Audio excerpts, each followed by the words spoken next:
वो आसान है कि ईवीएम हैक हो गई। अगर ईवीएम ही हैक होनी चलिए होती राजेंद्र तो जी, फिर राजेंद्र जी, पार्लियामेंट जगदीप इलेक्शन जी, में हमारे 225 क्यों आए साहब? जगदीप जी बड़ी 400 से गंभीर बात मुद्रा आते। में है। जगदीप और जी, दिल्ली जब में आम आदमी की वीवीपैट पर पार्टी आप सरकार देखते हैं, क्यों अपना आई? वोट कास्ट करते हैं, झारखंड तो में उधर से दूसरी हाथ सरकार दिखता क्यों है आपको। तो अब आपको क्या गुंजाइश नजर आती है? कहीं ये तो नहीं स्किन सेविंग के लिए आप ईवीएम को निशाना बनाते हैं, ठीकरा फोड़ते हैं ईवीएम पर? विनोद जी, आपके सही तमाम प्रतिस्पर्धियों को मेरा साधुवाद, जी क्योंकि ये नितांत जलता हुआ सवाल है जिसकी तपिश में आज ये सारा देश झुलस रहा है। तो मैं चाहूंगा कि अगले 5 मिनट कराए मेहरबानी, थोड़ा सा संयम बनाकर जरा गौर से सुने, क्योंकि जितनी बेबाकी से भाजपा के मेरे मित्र ने झूठ बोले हैं, मैं एक एक झूठ की बखियां यहीं उधेड़ूंगा और मुझे लगता नहीं कि इनके पास कोई उत्तर होगा। एनी, सबसे पहली और सबसे इंपॉर्टेंट बात, 20 लाख चुनावी मशीनें गायब हैं, जो कि इलेक्शन कमीशन ने माना। कोई उत्तर नहीं। दो कंपनियां जो ईवीएम बनाती हैं, उसमें से एक कंपनी के 7 में से 4 डायरेक्टर्स भाजपा के कार्यकारी सदस्य हैं। कोई उत्तर नहीं। अभी जो इन्होंने तीसरे फीचर की बात की, वो उन 4 प्रोफेसर द्वारा इनिशिएट किया गया। ये वही लोग हैं जिन्होंने वीवीपैट की इजाजत की, और सोर्स कोड के बारे में तो ये जानते ही नहीं, जहां तक मैं समझ। अब मैं जो सवाल पूछने जा रहा हूं, अगर ये उसका उत्तर दे दे, मैं राजनीति छोड़ दूं। हम तीनों प्रतिस्पर्धी जम्मू कश्मीर से हैं। जम्मू कश्मीर की भौगोलिक परिस्थितियां क्या है, ये हम सब जानते हैं। दुर्गम पहाड़ी क्षेत्र, बहुत बहुत बड़ी खाइयां, गहरे खड्ड, और ऐसी भौगोलिक परिस्थितियां कि यहाँ पर चुनाव कोशिश की जाती है कि बहुत ज्यादा सर्दी में ना हो। लेकिन जगदीप लेकिन जी, जब आपने यहाँ बहुत पर बड़ी चुनाव बात हुआ, कही है कि आप जी राजनीति छोड़ देंगे अगर जवाब नहीं मिला तो। ये बात बहुत बड़ी है। बिल्कुल, लेकिन सवाल सुन तो लीजिए। जी 0.4% पहले फेज में बढ़ा और दूसरे फेज में 0.24% बढ़ा, यानी ना के बराबर। जबकि हरियाणा, जो पूरी तरह से मैदानी इलाका था, वहां पर कई प्रतिशत का इजाफा हुआ। अब मैं थोड़ा सा आगे ले जाता हूं, जरा ध्यान से सुनिएगा। सबसे पहले हम बात करते हैं महाराष्ट्र की। 5 बजे जब चुनाव खत्म हुआ, 58.2% की पोलिंग बताई जाती है। उसी रात 11:30 बजे इसको 6.2% कर दिया जाता है, और मतगणना से पहले ये परसेंटेज डबल 6.05% हो जाता है, यानी 7.8% की बढ़ोतरी। हरियाणा को भी देख लीजिए। इसके साथ साथ मैं झारखंड बता दूं पहले, वहां 5 बजे 64.86% का वोट होता है, 11:30 बजे वही 66.48% हो जाता है, और फाइनल फिगर दूसरी फेज का मिलाकर टोटल जो एवरेज बढ़ी है वो 1.4%, यानी महाराष्ट्र में 7.8%, झारखंड में 1.4%, जम्मू कश्मीर में 0.24%। अब मेरे जरा सवाल सुनिए। पहला सवाल, नांदेड़ के विधानसभा और लोकसभा चुनाव एक साथ हुए, जहां पर कांग्रेस को लोकसभा में विजय हासिल हुई, लेकिन करीब करीब 90% वोटर ऐसे थे, जो नतीजे आए हैं, उन्होंने लोकसभा का वोट तो कांग्रेस को डाला, लेकिन विधानसभा के सारे वोट जो है वो एनडीए को चले गए।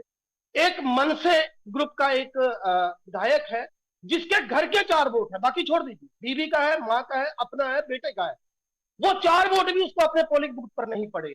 इसी तरीके से मैं आपको ऐसी 1000 एग्जाम्पल्स दे सकता हूं, जहां पर बहुत बड़े लेवल पर इस तरीके की गड़बड़ झाले हुए हैं, जिनका कोई जवाब ये नहीं दे पाते। अब मेरा सीधा सवाल है, अगर जम्मू कश्मीर में प्रतिशत नहीं बढ़ा, जहां की जो जियोग्राफिकल कंडीशन इतनी बिगड़ी हुई है, तो महाराष्ट्र और हरियाणा में इतना प्रतिशत क्यों बढ़ा? और सबसे बड़ा सवाल, फॉर्म 17C की बात करता हूं मैं, 17A की। आप मुझे ये बताइए, जब शाम को 5:30 बजे वोटिंग हो जाती है, आप एक बार की उसको बढ़ाते हैं, 1-8%, 2% का फर्क तो समझ में आता है, आप 8 से 10% का एवरेज लेके चल रहे हैं, और 2014 से पहले यही एवरेज 1 से 1.5%। तो मेरा सवाल सिंपल ये है कि जहां पर वोट परसेंटेज बढ़ते हैं, और सबसे बड़ी बात, सबसे बड़ा जक्सप्रशन विनोद जी, टोटल वोट और जो वोट कास्ट हुए हैं, उनके बीच में जो है कई लाख का फर्क।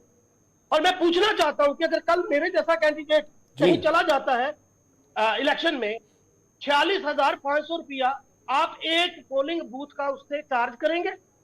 मसलन अगर मेरे 100 पोलिंग बूथ है, तो मुझे 4.5 करोड़ सिर्फ इसलिए देना है कि मैं रिकाउंटिंग करवा सकूं। और ये बात करते हैं केंद्रीय चुनाव आयोग की, जिसको मैं केंचुआ बोलता हूं, क्योंकि वो बिना रीढ़ की हड्डी का जमीन पर रहने वाला प्राणी है, जो अपने आप को सरेंडर कर चुका है इस मौके की तानाशाही सरकार के आगे। इन बातों का कोई जवाब नहीं ये देंगे। और दुनिया भर की बातें ये लोगों को बताएंगे। जी विनोद जी। चलिए राजेंद्र जी, आपको ये जवाब देने पड़ेंगे विनोद जी, कि भौगोलिक एक परिस्थितियां सेकंड जम्मू होगा। कश्मीर की कैसी है, विनोद जी, हरियाणा एक की सेकंड कैसी इस है, पोल सवाल में परसेंटेज। थोड़ा सा और इजाफा कर दूं। जी विनोद जी, एक सेकंड का समय दीजिए, इस सवाल के अंदर और थोड़ा सा इजाफा कर दूं जी ताकि सर। शायद बीजेपी के प्रवक्ता को जवाब देना आसान हो जाए। जी देखिए, चुनाव आयोग द्वारा वोटिंग परसेंटेज बताई जाती है, मगर नंबर ऑफ वोट नहीं बताए जाते। ये पहेली भी आम लोगों की और तमाम राजनेताओं की समझ से परे है। आप परसेंटेज निकालते हो तो टोटल वोट बताइए ना, वोट क्यों नहीं बताए जाते? ये बहुत बड़ी पहेली है। परसेंटेज बताए जाते हैं मगर नंबर ऑफ टोटल चलिए, वोट नहीं पहेली बताए को जाते। सुलझाएंगे। अखिलेश जी हमारे साथ जुड़ चुके हैं। अखिलेश जी, आप मुझे सुन पा रहे हैं? I am audible? आप मुझे सुन पा रहे हैं? हाँ जी सर, यस जी अखिलेश जी, आज जो सुप्रीम कोर्ट का फैसला है, बड़ा फैसला है, उसमें कहा है कि जब आप जीत जाते हैं तो आपको ईवीएम बड़ी अच्छी लगती है, परफेक्ट लगती है, हार जाते हैं तो आप ईवीएम में फ्लॉज निकालते हैं, और अब भी उस पर सियासत हो रही है। आप क्या कहेंगे अखिलेश जी? सर, पहले तो मैं कहना चाहूंगा कि ये बात सियासत की नहीं है।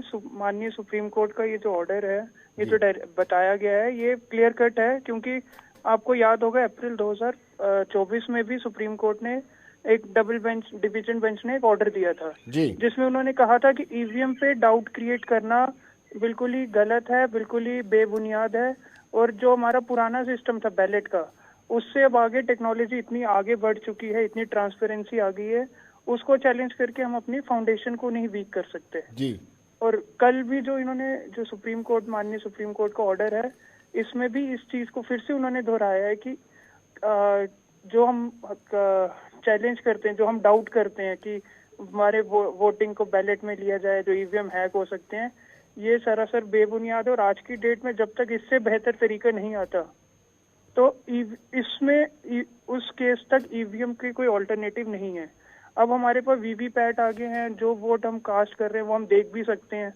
एक बार वीवीपैट में चेक कर सकते हैं कि हमने किसको वोट डाला है। और इसमें भी अगर कोई डाउट क्रिएट कर रहा है तो उसमें उन्होंने सुप्रीम कोर्ट ने कहा है कि उनका अपना वेस्टेड इंटरेस्ट हो सकता है, ना कि कोई डाउट क्रिएट कर सके हमारे इलेक्शन पे। चलिए अखिलेश जी बने रहिएगा, हमारे साथ बने रहिएगा, जाइएगा नहीं। राजेंद्र जी, आपको तो जवाब देना ही पड़ेगा कि पोल परसेंटेज बताते हैं और बढ़ती भी है। पूरा जवाब दूंगा जी। और मेरे जो कांग्रेस के भाई हैं, ये चाहते हैं कि लोग निर्णय इनके हिसाब से दें। लोगों ने इनको नकारा है, इनको वोट नहीं दे रहे लोग।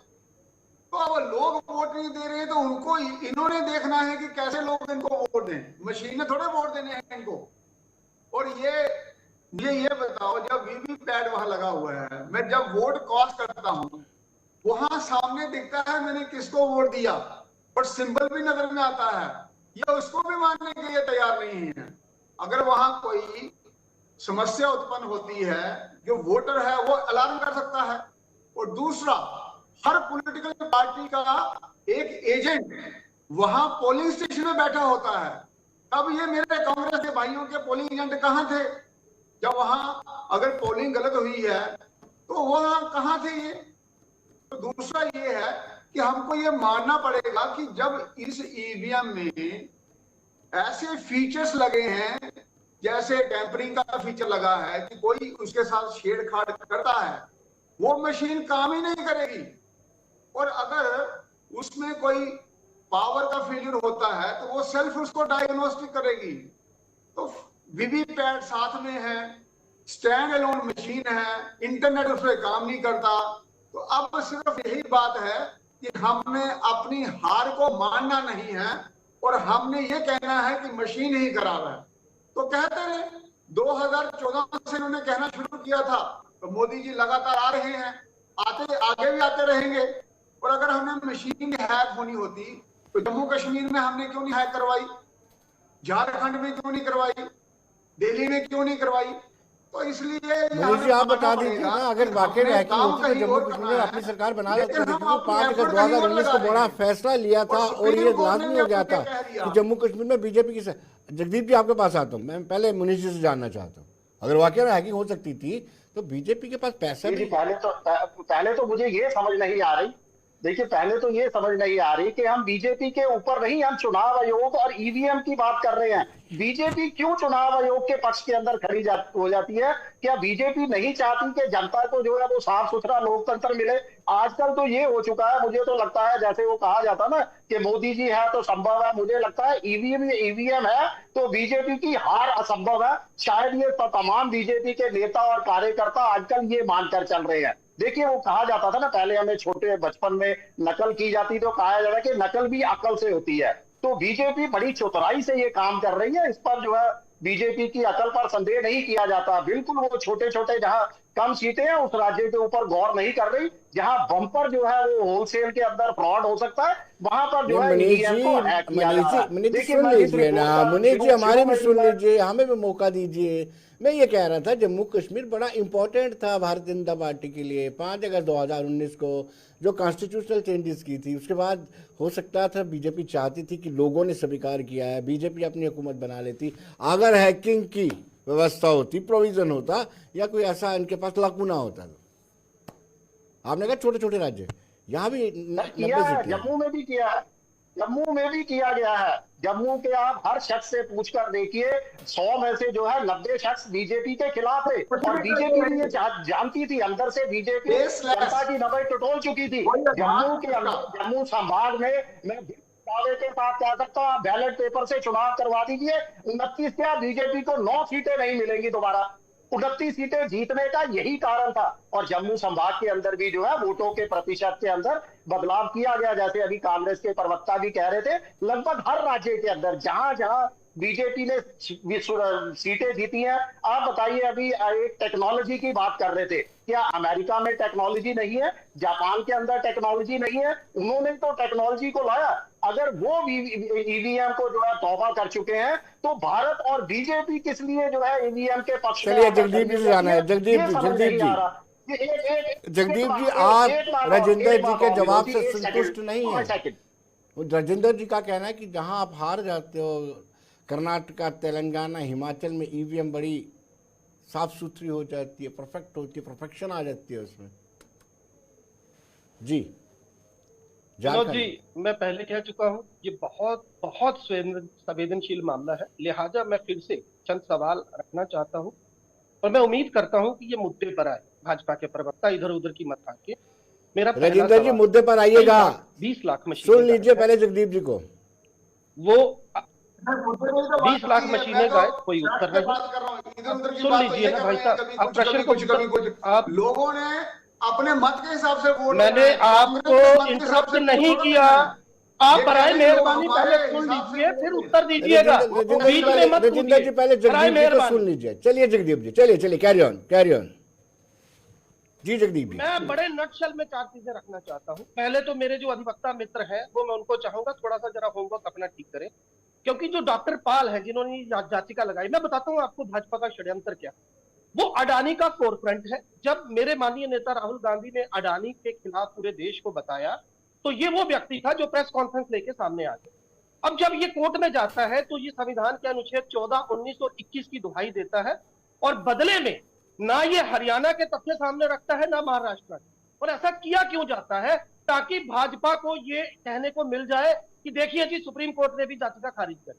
अब दूसरी बात, सबसे बड़ी और इंपॉर्टेंट बात, आपको मैं अखिलेश यादव और इनके उद्धव ठाकरे साहब का बयान सुनाता हूं, जिन्होंने ये कहा था कि अगर हम 100% सीटें भी लेते हैं तब भी हमें ईवीएम पर भरोसा नहीं। और आप मुझे बताइए, आप कैसे विपक्ष को चुप करवा सकते हैं? आप ये कह के कि आप झारखंड जीते हैं, मुंह बंद कर लीजिए। मैं आपसे पूछना चाहता हूं, आप महाराष्ट्र की बात करते हैं, आप जरा मुझे बताएंगे, जब शिंदे विदेश से वापिस आए, 2 करोड़ का बिल उनके खाते पे निकला, चर्चा में आया। शिंदे की पार्टी का डिप्टी स्पीकर जो आदिवासी था, विधानसभा की 3री मंजिल से कूद जाता है कि उसकी बात नहीं सुनी जा रही। वहां के किसान सोयाबीन के लिए सड़कों पर थे। और सबसे बड़ी बात, पूरे देश में महाराष्ट्र ऐसा प्रदेश था यहां पर किसानों की आत्महत्याएं लगातार होती चली जा रही थी।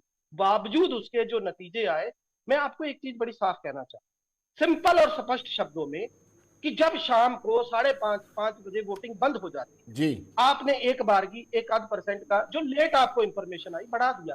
आप काउंटिंग से एक दिन पहले अगर 6 से 7%, 8% का इजाफा दिखा रहे हैं, और कुल वोट और पड़े हुए वोटों में लाखों का अंतर है, उसका आप क्या जवाब देंगे?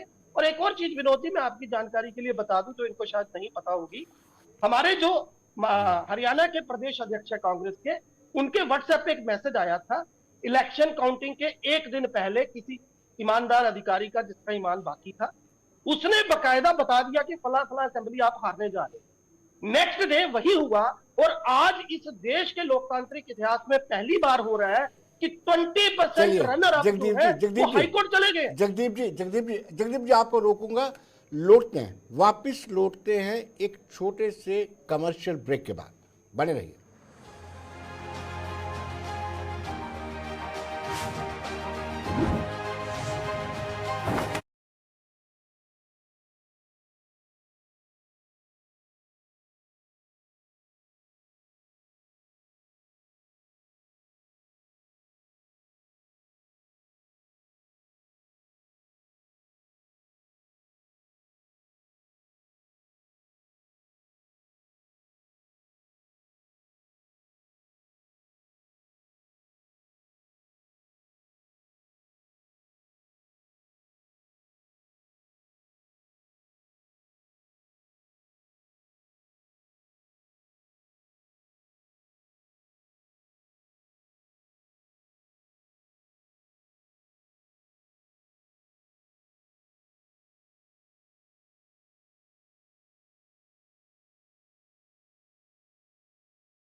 ब्रेक के बाद एक मरतबा फिर स्वागत है, और मैं अखिलेश जी से, एडवोकेट अखिलेश जी से जानना चाहूँगा। अखिलेश जी, एक तरफ सरकार यानी भारत सरकार ये चाहती है वन नेशन वन इलेक्शन हो, टाइम बचे, हमारा बहुत सारा टाइम हर साल इलेक्शन में बीत जाता है, कभी किसी स्टेट के इलेक्शन, अभी कभी लोकसभा इलेक्शन है, कभी बाई इलेक्शन हो रहे हैं, सियासी जमातें अभी पीछे की ओर जा रही हैं कि बैलेट पेपर से चुनाव होने चाहिए, कैसे देखते हैं इसको अखिलेश जी?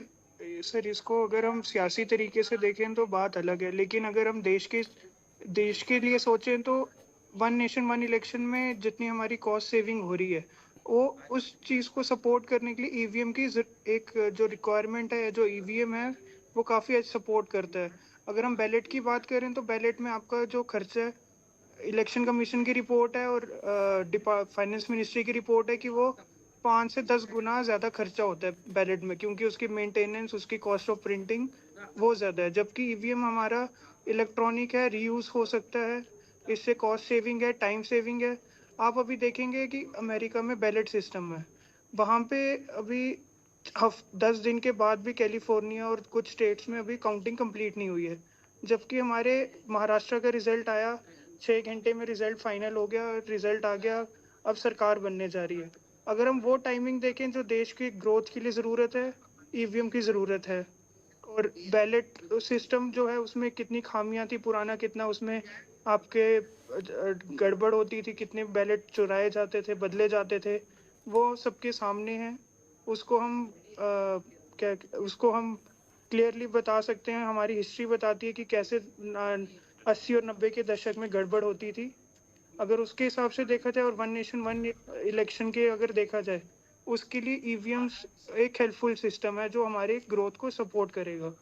अगर हम पीछे अगर अपने जाते हैं तो हमारा खर्चा बढ़ेगा, ग्रोथ के लिए हमारे पास फंड्स की शॉर्टेज होगी, और फिर वही पुरानी जो आपके बूथ कैप्चरिंग और वो प्रॉब्लम्स आ सकती हैं। तो उसके लिए ईवीएम की काफ़ी सपोर्ट है। अखिलेश जी, आपका बहुत बहुत शुक्रिया हमारे साथ जुड़ने के लिए, धन्यवाद अखिलेश जी। और राजेंद्र जी को जवाब देना होगा जो कटाक्ष जगदीप जी ने किए हैं। जी राजेंद्र जी। विनोद जी, जब इलेक्शन कमीशन ने चैलेंज किया था कि ईवीएम को हैक करके बताओ, तब ये पार्टीज कहां गई थी, तब वहां क्यों नहीं पहुंची और मशीन को हैक करके क्यों नहीं बताया? दूसरा ये है, अगर कोई प्रॉब्लम है तो मुझे ये बताओ, जब वोटिंग हो रही होती है, रैंडमाइजेशन होती है, ईवीएम्स को भेजने के लिए कौन सी कॉन्स्टिट्यूएंसी में कौन सी मशीन जाएगी किसी को मालूम नहीं है। रेंडमाइजेशन के थ्रू उसको भेजा जाता है। उसके बाद में वहां जब वोटिंग होनी होती है मॉक पोल होता है, फिर वीवी पैट उसके साथ में लगता है, उसका भी ट्रायल बताया जाता है।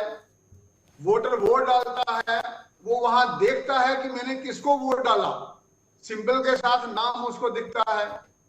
फिर जब वोटिंग हो जाती है तो उसको पैक किया जाता है इलेक्शन एजेंट्स के सामने और उन मशीनों को स्ट्रांग रूम में लिए जाता है।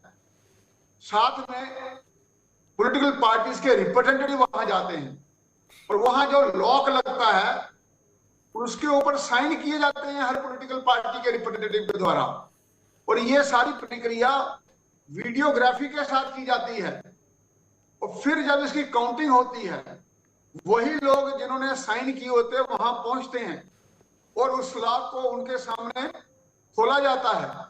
फिर सारी ये ईवीएम्स एक काउंटिंग स्टेशन आती हैं जहां पॉलिटिकल पार्टीज के एजेंट बैठे होते हैं, उनके सामने काउंटिंग होती है। तो ये सारी प्रक्रिया है। तो इस प्रक्रिया में कहीं कहीं अगर खामी थी, कोई समस्या उत्पन्न होती है, तो वहां का एजेंट अलार्म कर सकता है। तो वहां तो कोई बोला नहीं। अब पार्टीज अपने आप को बचाने के लिए और कोई बताने के लिए बात है नहीं कि हम क्यों हारे, तो कहते हैं कि ईवीएम ही खराब है। तो उसके प्रति हमें सोच निकालनी पड़ेगी माइंड से। तो हमें एक पॉजिटिव एटीट्यूड के साथ चलना है। ठीक है भाई, हमको इस बार लोगों ने मत नहीं दिया तो हम अगली बार इससे अच्छा करेंगे, तब जाके हमारी समस्याओं के समाधान होंगे। ऐसे हम कोई भी चीज उत्पन्न करते रहेंगे, बोलते रहेंगे। चलिए जगदीप जी आपका जवाब देना चाहते हैं, उसके बाद मुनीष जी के पास जगदीप जी आपका जवाब देना चाहते हैं जी। ये तो प्रक्रिया एक डेमोक्रेटिक सेटअप की प्रक्रिया है। तो हमको इंस्टीट्यूशन है हमारे, चाहे वो हमारा सुप्रीम कोर्ट हो, चाहे पार्लियामेंट हो, जो वहां होता है उसको हमें मानना पड़ेगा। अगर हम नहीं मानेंगे तो इसका मतलब हम डेमोक्रेसी के प्रोसेस को ही नहीं मानते। और वही प्रधानमंत्री जी ने कहा है। चलिए जगदीप राजेंद्र जी मुझे राजेंद्र जी स्क्रीन पर दिख नहीं रहे। आ रहे आप चिंता मत कीजिए, आ रहे हैं। जब ये बात कर रहे थे ना, तो मुझे एक डोगरी की कहावत, चलिए निसार गट्टू जी भी हमारे साथ जुड़ चुका है।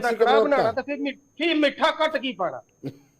विनोद जी एक मिनट जी। झूठे का कड़ा बनाना तो मिठा कट की पाना जी। मेरा सीधा सवाल, बाकी सवाल छोड़ दीजिए। इन्होंने एक सबसे बड़ा झूठ बोला कि डिमॉन्स्ट्रेशन नहीं दिया गया। अरे दिल्ली की विधानसभा के अंदर एक विधायक ने डिमॉन्स्ट्रेशन सबसे पहले दिया। उसके बाद जब सुप्रीम कोर्ट की तरफ से ये पहला दिशा निर्देश आया तो इलेक्शन कमीशन ने मौका ही नहीं दिया उन तमाम टेक्नीशियंस को जिसमें एडीआर के लोग शामिल थे, वोट फॉर डेमोक्रेसी के लोग शामिल थे। छोड़ दीजिए। अब मैं इनसे पूछता हूं कि 70C की बात कर रहे हैं। जब सुप्रीम कोर्ट में यह याचिका लगी कि इलेक्शन कमीशन सारे 17C अपलोड करे, तो जानते हैं जवाब क्या था? हमारे पास समय नहीं है। दूसरी सबसे बड़ी बात कि ये जो इतने प्रतिशत वोट बढ़ रहा है, मैं फिर से कह रहा हूं, एक सीधा पारे की माने सीधा सवाल, झारखंड में 1.4% वोट बढ़ा, जबकि महाराष्ट्र में 7.83% वोट बढ़ा, जम्मू कश्मीर में 2.4% वोट बढ़ा, 0.24 सॉरी। तो मतलब ये है, सीधी सी दो बातें, एक 17C अपलोड क्यों नहीं किया गया, दूसरी बात कई ऐसी जगह से शिकायतें आई हैं जहां पर 17C के साथ वोटिंग मशीन जो ईवीएम का नंबर तक मैच नहीं हुआ, 99% चार्ज मिली। और मैं एक चीज और पूछना चाहता हूं, आप ही के राष्ट्रीय महासचिव है ना, वहां पे क्या दूध और अंडे बांटने गए थे? 10 करोड़ रुपए का सीधा सीधा आरोप है और जान बचाकर भागना पड़ा। लोगों ने तो उनकी गाड़ी के टायर तक पंचर कर दिए। ये तो भला मनाइए जो वहां पर पहुंच गए हितेश ठाकुर और उनकी जान बची, और बाद में पूरी बेशर्मी के साथ वो कहते हैं कि वो तो मुझे घर लेके गए थे खाने पे। तो सवाल ये है कि इतने बड़े मुद्दे पर जब पूरा देश ये चाहता है, गट्टू साहब और आप मुझे ये बता दीजिए आखिर में। गट्टू साहब हमारे साथ जुड़ रहे हैं। गट्टू साहब, आपको तो 42 सीटें आई हैं, आपको तो ईवीएम पर भरोसा है। सुप्रीम कोर्ट की डायरेक्शन आई है कि जब आप चुनाव जीत जाते हैं तो आप कहते हैं ईवीएम परफेक्ट है, हारते हैं तो आप कहते हैं फ्लॉ है। क्या कहेंगे गट्टू साहब? डॉक्टर साहब, आई एम ऑडिबल? मुझे सुन पा रहे हैं आप? जी जी विनोद जी, सबसे पहले हमने ये समझना पड़ा, आप सुन, मेरी आवाज हाँ, क्लियर बिल्कुल है? बिल्कुल आ रही। मेरी आवाज बिल्कुल आ रही क्लियर है? जी जी जी जी, सबसे पहले विनोद जी हमें ये समझना पड़ेगा कि आखिर ये सवाल उठ क्यों रहा है। जी 193 कंट्रीज हैं या 195, जिसमें 2 स्टेट्स हैं। हमें ये समझना पड़ेगा जिन्होंने ये ईवीएम डेवलप किया, या क्या वो कंट्रीज इस ईवीएम को यूज कर रही है या रिजेक्ट कर चुकी है। सबसे पहले ये सवाल समझना पड़ेगा कि अगर हमसे पहले सिर्फ 195 या 193 कंट्रीज में 20 या 22 कंट्रीज ऐसी हैं जो खास करके वो कंट्रीज हैं जो एशिया से लाई करती हैं, तो वो ये यूज कर रही हैं। बाकी जो टेक्नोलॉजिकली बाकी कंट्रीज हैं, वो क्या परेशानी हो रही है कि वो ये चीज यूज नहीं कर रही हैं। वो हमसे टेक्नोलॉजी में आगे, जर्मनी हमसे टेक्नोलॉजी में आगे, इजराइल हमसे टेक्नोलॉजी में आगे, अमेरिका, चाइना, जापान, जो बहुत बड़ी कंट्रीज हैं इलेक्ट्रॉनिक्स में, वो हमसे आगे, वो ये यूज क्यों नहीं कर रही हैं।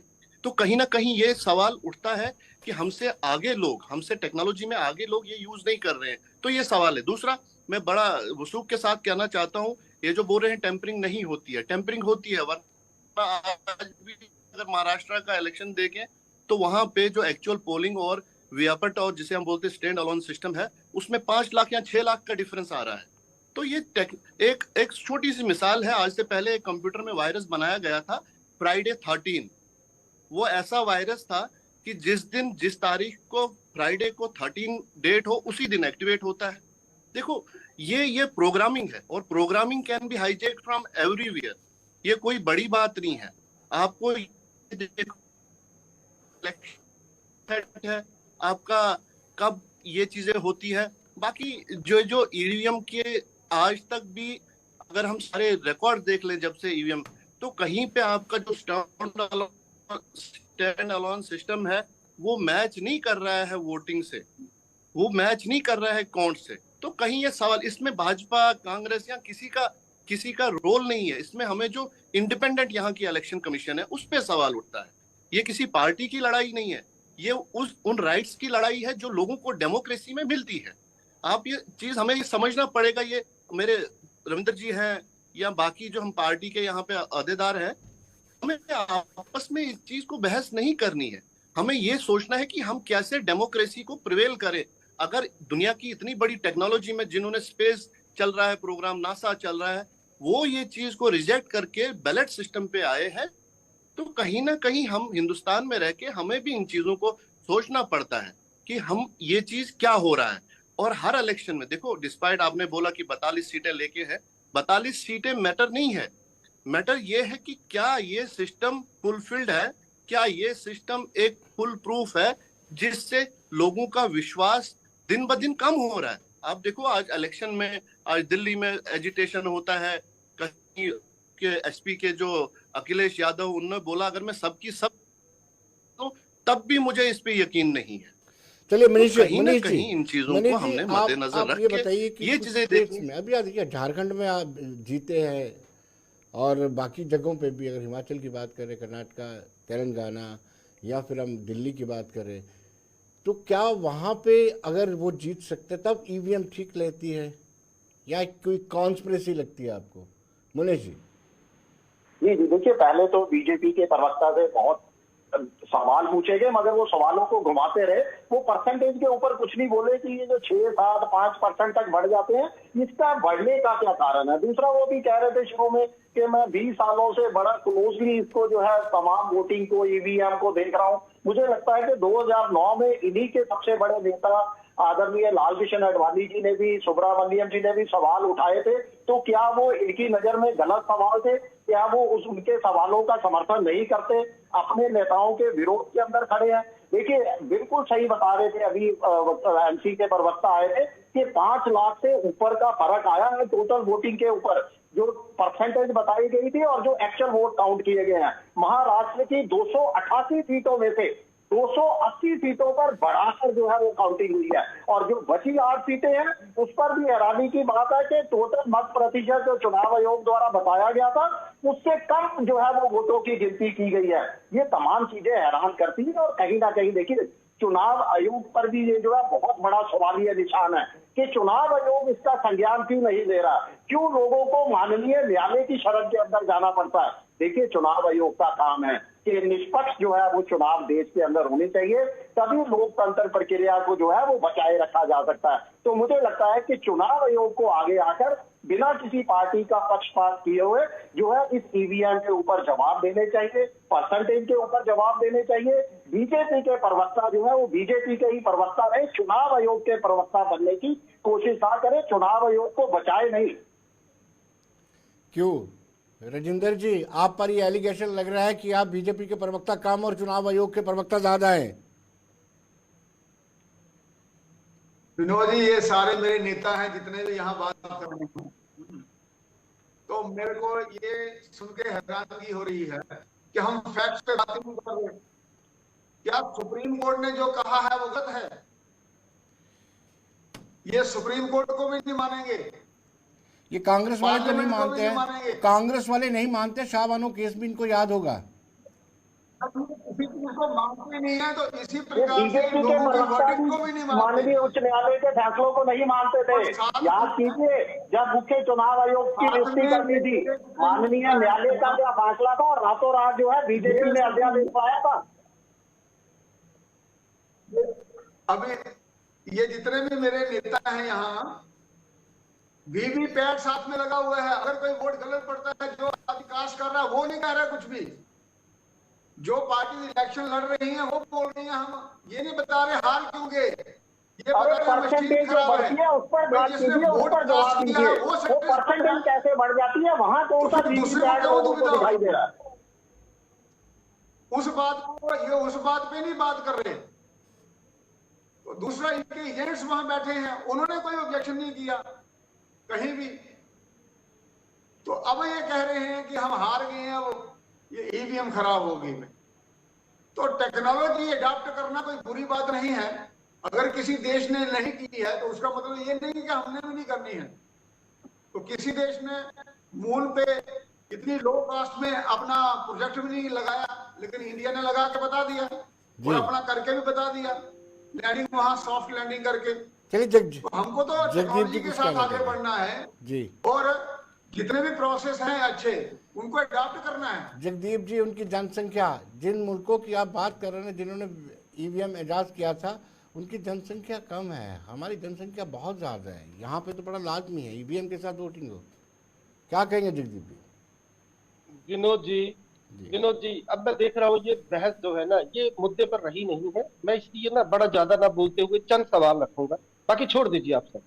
जिस मुल्क में औसतन 90% लोग 5 से 6 घंटे इंटरनेट पर जाया करते हो, और सबसे बड़ी बात जब आपके डेमोक्रेटिक सेटअप की बात, उसकी बुनियाद की बात खड़ी हो जाए, तो ये बड़े औचित्यहीन तर्क लगते हैं। मेरा फिर से एक सवाल है, आप बीवीपैट का गाना गाए जा रहे हैं। मैंने आपको सोर्स कोड के बारे में बताया, मैं फिर से बोल रहा हूँ, क्या आप एक्सप्लेन कर सकते हैं सोर्स कोड क्या होता है ईवीएम के अंदर? Do you know that why Australia is one of the most done country in the world which had clearly proclaimed anybody who would like to hack it, please come here and just do it. आप नहीं करेंगे। दूसरी सबसे बड़ी बात, VVPAT का आप रो रहे हैं। आप बताइए, जब आपको सुप्रीम कोर्ट के अंदर ये कहा गया इलेक्शन कमीशन को कि आप वीवीपैट की पर्ची का मिलान करवा दीजिए, ये तो करवा सकते थे, क्यों नहीं करवाया? क्यों 47,500 रुपया एक पोलिंग बूथ का आपने फीस रख दी जब आपको रिकाउंटिंग के लिए जाना है? क्यों आप ये नहीं बताते हैं कि जब इस ईवीएम की बात आती है 20 लाख मशीनें गायब हैं? क्यों नहीं आप बताते हैं? एक मिनट सुनिए, क्यों नहीं आप बताते हैं कि आपके 4 पदाधिकारी बैठे हुए हैं उस कंपनी के अंदर जो ईवीएम मशीन बनाती है? क्यों नहीं आप बताते हैं कि वो चारों प्रोफेसर जितने वीवीपैट को इजाद किया उन्हीं को आपने वहां बिठा दिया? मतलब एग्जाम देंगे भी आप, सेट भी आप करेंगे, अगली क्लास में भी आप ले जाएंगे। और सबसे बड़ी बात, इतने बड़े पैमाने पर, विनोद जी एक सवाल आपसे भी मेरा रहेगा, आपने बार बार कहा झारखंड में नहीं हुआ, कश्मीर में नहीं हुआ। अगर कश्मीर में ये तमाशा करते तो कश्मीर जल उठता। और रही बात झारखंड की, वहां परसेंटेज नहीं बढ़ा, जम्मू कश्मीर में परसेंटेज नहीं बढ़ा। हम बात कर रहे हैं हरियाणा की और महाराष्ट्र की, यहाँ 8 से 9%, कई लाख वोट बढ़ जाते हैं। और मैं आपको एक आखिरी एग्जांपल देता हूँ Vinod ji, could you believe 95% लोगों ने लोकसभा में कांग्रेस को वोट दिया, 100 में से 95, और विधानसभा में इनको दे दिया। एक ही दिन, एक ही समय, 2 अलग अलग मशीनों पर। क्या कमाल है जनाब। चलिए निसार साहब, आप सहमत हैं जगदीप जी की बात से? गट्टू साहब, आप सहमत हैं? देखो, ये जो टेक्निकल इश्यूज हैं, ये जो मैंने वही कहा कि जो बिल्कुल डेवलप्ड नेशंस हैं उन्होंने इस चीज को रिजेक्ट किया है। आप देख लो कि ये तो बीजेपी का बड़ा मुझे अजीब सी लग रही है, ये अपने पे ये बात ले रहे हैं। जब भी हिंदुस्तान की डेमोक्रेसी की बात करते हैं, आप सेबी की बात ले लो, वहां का चेयरमैन पे बात उठी तो बीजेपी ने अपनी तरफ ले लिया। आज अदानी की बात उठती है, वो अपनी तरफ ले लेते हैं। तो ये क्या वजह है ऐसा कि जो भी चीज जो इनके फेवर में लगती है, वो अगर कहीं करप्शन या दूसरे नॉन टेक्निकल इश्यूज में आ जाते हैं तो बीजेपी वो चीजें अपने पे लेती है। हम किसी पार्टी पॉलिटिक्स को ब्लेम नहीं कर रहे हैं। ये कटघरे में खड़े करने वाली चीज अगर है तो वो है इलेक्शन कमीशन ऑफ इंडिया। देखो, अभी रिसेंटली जो अभी बाहर निकले हुए हमारे जस्टिस चंद्रचूड़ जो थे, उन्होंने बोला कि कोर्ट्स कोई अपोजिशन का रूल प्ले करने के लिए नहीं है। वैसे हम यहाँ पे बोल रहे हैं, ये जो ईवीएम का मसला है, ये बीजेपी, कांग्रेस, नेशनल कॉन्फ्रेंस या इन मसलों पे नहीं है। ये सवाल उठता है इलेक्शन कमीशन ऑफ इंडिया पे।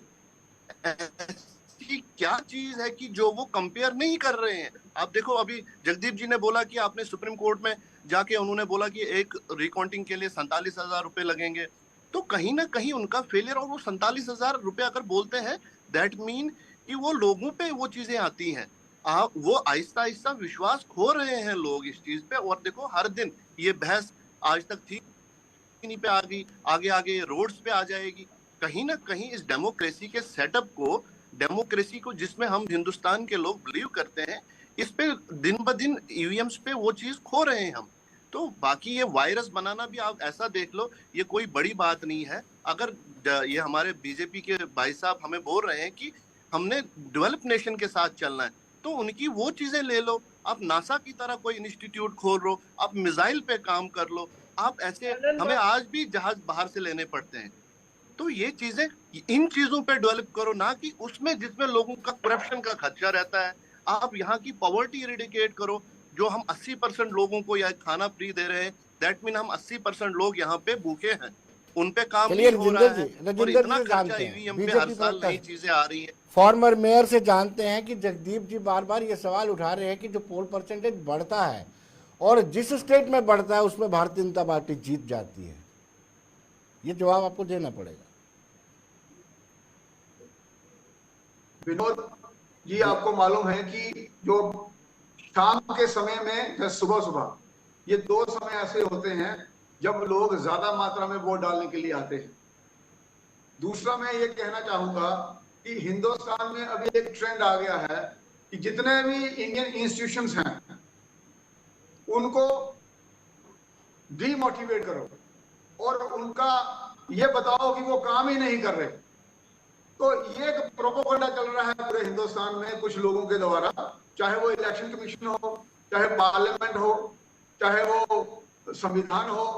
तो एक प्रोपोगंडा चलाओ कि हिंदुस्तान के सभी इंस्टीट्यूशन फेल हैं और यहाँ काम अच्छे से नहीं हो रहा। ये इनकी नीतियां चल नहीं पाएंगी क्योंकि लोगों ने इनको नकारा हुआ है। तो अगर हमने हैक करना था या जो इलेक्शन कमीशन ने अगर हैक करना था, तो हमने तो नारा दिया था 400 पार, तो फिर हम 240 पे क्यों अटक गए? तो तब हमने हैक क्यों नहीं करवाई या इलेक्शन कमीशन ने क्यों नहीं किया? ये सब अभी भी 79 सीट है जिसपे एडीआर ने सवाल उठाए हैं।